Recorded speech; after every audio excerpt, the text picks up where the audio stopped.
अपने सब लोकनि के हम लक्ष्मी चौधरी प्रणाम करे छी। आइ हम एकटा राम भजन गाबि रहल छी।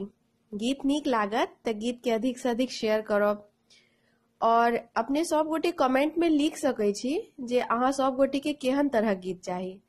हम अपना तरफ से पूर्ण रूप से कोशिश करबै जे अहाँ सबके मांग पूरा कैल जाए। धन्यवाद।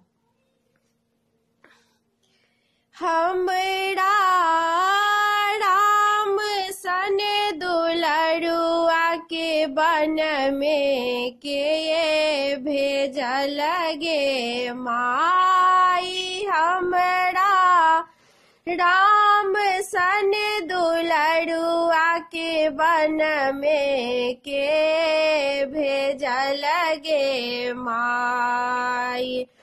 10 मास राम के ओद्र में राखल 10 सौ दूध पियाई।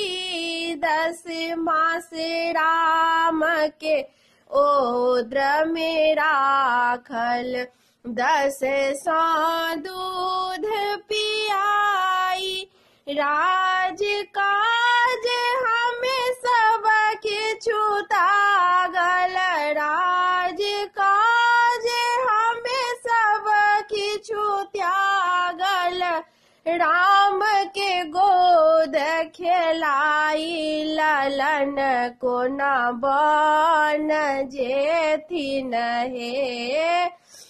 हमरा राम सन दुलरुआ के बन में के भेजल गे माई। किनका मन में हर्ष भयो है, किनका घर तैयारी।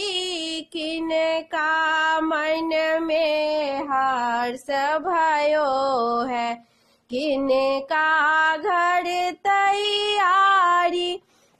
किनका सिर पर विपत्ति पड़ी है, किनका सिर पर विपत्ति पड़ी है। के ये भेला स्वर्गवासी ललन कोना बन जेथिन हे। हमरा राम सन दुलरुआ के बन में के ये भेजल गे माई। के कई मन में हर्ष भयो है, भरत के घर तैयारी। के कई मन में हर्ष भयो है, भरत के घर तैयारी। कौशल्या सिर पर विपत्ति पड़ी है, कौशल्या सिर पर विपत्ति पड़ी है। दशरथ भेला स्वर्गवासी ललन कोना बन जेथिन हे। हमरा राम सन दुलरुआ के बन में के ये भेजल गे माई। तीर धनुष राम कान्हे राखल मातु सयाज्ञा मांगल। तीर धनुष राम कान्हे राखल मातु सयाज्ञा मांगल।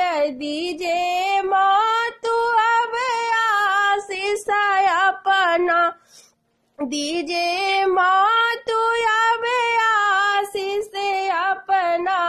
राम हेता बनवासी ललन कोना बन जेथिन हे। हमरा राम सन दुलरुआ के बन में के ये भेजल गे माई। हमरा राम सन दुलरुआ के बन में के ये भेजल गे माई।